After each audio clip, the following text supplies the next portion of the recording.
Elvis Presley's granddaughter, Riley Keough, is opening up about her plans for Graceland and a promise to her mother. They say every room in Graceland tells a story, but there's one part of that house that was never meant for public eyes. For nearly 5 decades, visitors stopped at the staircase where a velvet rope and a polite smile told them that area's private. What no one knew, what no one was allowed to know, was that just beneath their feet, Elvis Presley's most guarded secret waited in silence. Riley Keough, Elvis's granddaughter, grew up hearing whispers about the basement. Family staff spoke of it in half sentences, like it was a ghost that might wake if you said too much. She was told never to go down there. Not as a child, not as an adult. Some doors, her mother, Lisa Marie, once told her, are meant to stay closed. But grief has a way of breaking old rules. When Lisa Marie passed, something inside Riley shifted. The world saw her strength, her poise, her calm. But behind closed doors, she was haunted. Every photograph, every song, every memory echoed the same unanswered question. What was he hiding down there? Was it just a studio? A storage room? Or something darker? Something that could explain the heavy silence that had hung over the Presley family for generations? Riley had grown up surrounded by legend. Every inch of Graceland was polished into a story. The gold records, the jumpsuits, the glimmering cars out front. But behind the glory, she could feel an energy that never rested. Some nights she'd walk those halls alone and swear she heard faint music under the floorboards, a melody she couldn't place. When she asked the old caretaker about it, he only smiled and said, "Miss Keough, some songs weren't made for daylight." For years, that sentence stayed with her. Until one quiet evening, standing near the staircase, she noticed something odd, a small draft coming from behind the wall, like air escaping from a forgotten space. She followed it to a narrow door, half hidden in the shadows near the back corridor. It was locked, but the key was already in her mother's drawer. That moment, turning the key, hearing the click, felt like crossing into sacred ground. No cameras, no tour guides, no crowd. Just the sound of her breath and the weight of history pressing in. She'd always been told Elvis loved the upper floors, his private sanctuary, his rooms of solitude. But down here, in the quiet below, the air was colder, heavier, like it carried everything he never said. Family legends said Elvis would disappear for hours in the middle of the night, descending those steps barefoot, robe trailing, guitar in hand. Some said he went there to pray. Others swore he went there to record what no one else was allowed to hear. The truth had been buried in rumor for half a century, until Riley decided she couldn't live with questions anymore. Every step she took into that basement felt like walking deeper into his soul. The air smelled of cedar and thyme. Old equipment lined the walls, and there, on a work table, was a reel of tape labeled in his handwriting. But that's not what stopped her heart. Across the room stood a single chair facing a mirror. On the back of it, etched faintly into the wood, were 2 words: for Lisa. The very thing her mother had spent her life guarding was right in front of her. And in that instant, Riley realized this wasn't just about secrets. It was about love, legacy, and the guilt of a man who carried the world's weight until it crushed him. She wanted to turn away. She wanted to honor the warning her mother gave her years ago, but something stronger pulled her forward. The same pull that once drove Elvis to sing when words weren't enough. She brushed the dust from the chair, and the reflection in the mirror caught her off guard. For a fleeting second, it wasn't her face staring back. It was his. That was the moment she knew. This was never about uncovering a mystery. It was about finishing a story that began before she was born. And the first chapter waited down there, in the silence beneath Graceland, where Elvis Presley's voice had never truly gone quiet. Because sometimes the truth doesn't die with a man. It waits for his blood to come back for it. The Presley family had always lived under a quiet law, one that wasn't written in any contract, but carved into every corner of Graceland. Silence protects the story. Priscilla was the first to enforce it. After Elvis's death, when the estate was drowning in legal battles, grief, and gossip, she drew a hard line. What happened in those private rooms would stay private. She told every maid, every groundskeeper, every friend who visited, "Don't ask about the basement. Don't speak about it. Don't even hint it exists." And they didn't. For nearly 50 years, that silence held like stone. Even Lisa Marie, who inherited both her father's eyes and his restlessness, never publicly broke that rule. She'd wander Graceland's halls after hours, humming old gospel songs under her breath, and sometimes pause near the locked door. But she'd never go in. To her, it wasn't a room. It was a wound. She once told Riley, "Your grandfather put the best of himself in that house, but what he buried down there, that was the part none of us were ready to face." Riley was a child when she first sensed that something unspoken haunted her family. Visitors would call her the spitting image of Elvis, and she'd see her mother's face tighten. Every compliment about her resemblance carried a shadow. And when Lisa Marie tried to talk about her father, the stories would stop halfway, ending in a sigh instead of a sentence. To Riley, it felt like the whole family was trapped between love and fear, desperate to honor his memory but terrified of awakening whatever truth lay beneath it. After Lisa's death, the legal world descended on Graceland again. Inheritance lawyers, business partners, court orders. Riley signed the documents, smiled for cameras, did her duty as heir.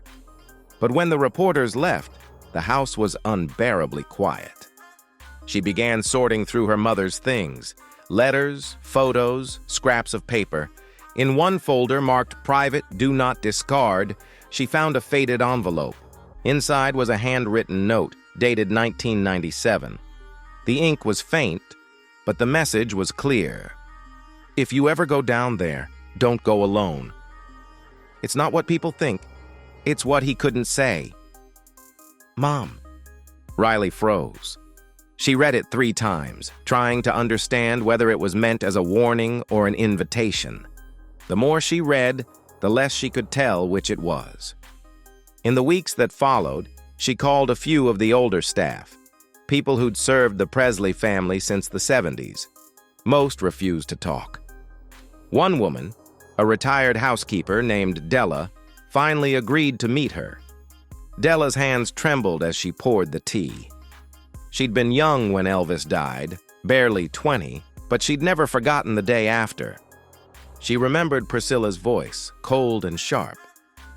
"You will never speak of what you saw. Not to anyone. Not ever." When Riley asked what she meant, Della's eyes filled with tears. "I didn't see much, honey," she whispered.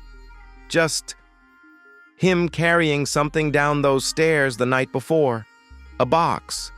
Looked heavy. And when he came back up, he wasn't the same."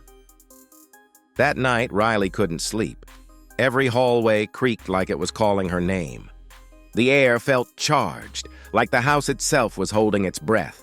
She kept replaying her mother's words. "Don't go alone." But she wasn't sure if that meant she should bring someone, or that someone or something was already down there waiting. When morning came, she stood in front of the mirror. Her eyes looked just like his, same blue flame, same quiet ache. For the first time, she didn't look away. She whispered, "I need to know." And in that moment, the silence that had defined her family for half a century began to crack. When the door opened, it wasn't dust or darkness that greeted her. It was memory.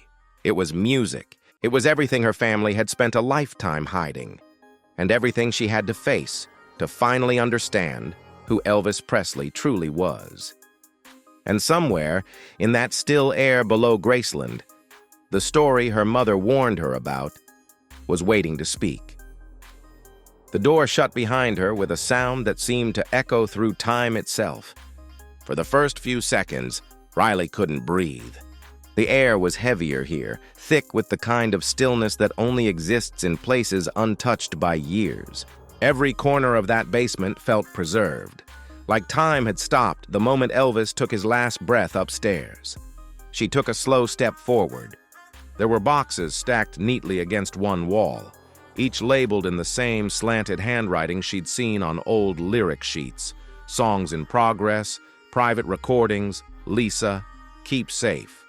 A single bulb hummed above her, casting long shadows across the room. In the far corner stood an old recording setup, a microphone, a stool, and a reel-to-reel machine covered in a thin layer of dust. For decades, people said Elvis stopped recording in those final months, that he'd lost the fire. But this room told another story. Riley's hands shook as she brushed her fingers over the reels. Most were blank, unmarked. But one caught her eye, a label written in red ink, faded but legible, for Lisa, when you're ready. She froze. This wasn't an ordinary session tape.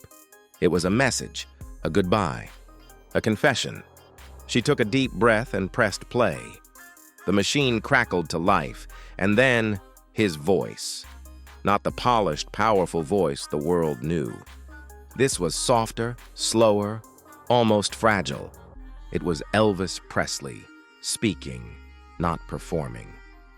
I don't know if anyone will ever hear this, but if you do, I reckon it means I couldn't say it in time. I don't want my little girl growing up with a stranger's memory of me. I want her to know the truth, that I was just a man trying to make something right before it all ran out. Riley felt her heart pounding.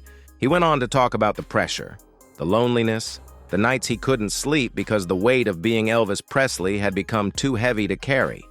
He talked about how he'd come down here to pray, to sing to no one but God, to leave behind the parts of himself he couldn't show on stage. "They tell me I'm the king," he said, voice trembling. "But a king without peace ain't much of one. If fame's a crown, it cuts deeper than folks think." Then there was silence. A few seconds later, the tape continued, this time with music. Just him and his guitar. The sound was raw, imperfect, heartbreakingly human. A stripped-down gospel version of Peace in the Valley, his voice cracking on the final line. He whispered, "For you, baby," before the tape clicked to a stop. Riley stood frozen, tears spilling before she even realized she was crying.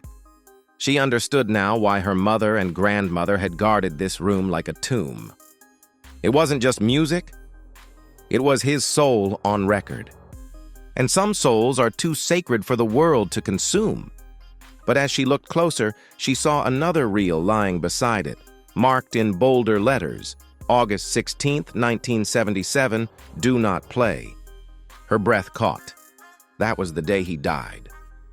Every instinct told her to leave it untouched, to respect the line her family had drawn for decades. But curiosity has its own gravity, and grief only makes it stronger. She hesitated for a long time before she pressed play. This time there was no music, only his breathing, faint, uneven. Then his voice, barely a whisper. "If you're hearing this, it means I didn't make it. But maybe that's how it had to be. Maybe dying's the only way I could rest. Don't let them turn me into a story. Tell them I was real. Tell them I tried." The tape ended abruptly with a soft click. No goodbye, no fade out, just silence. Riley stood there, shaking, unable to move. She finally understood what her mother had meant. It's not what people think. It's what he couldn't say.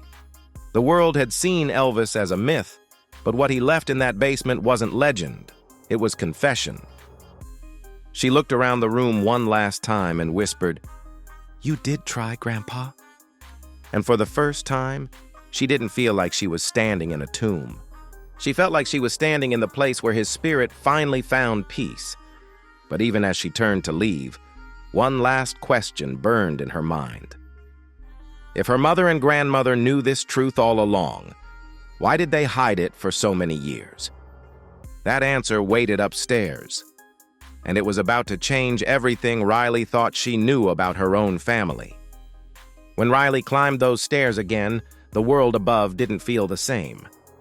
Every sound in Graceland, the ticking clocks, the wind through the curtains, felt heavier, charged with a truth that had been buried for nearly half a century. She didn't rush to tell anyone what she'd found. She sat in her mother's old room, the tapes beside her, and listened again. Not to the voice of a superstar, but to a man talking to his daughter, begging for understanding, terrified of being misunderstood. For the first time, she saw him not as the myth that raised her family, but as the man who haunted it. And the question that had echoed through generations, why the silence, finally had an answer.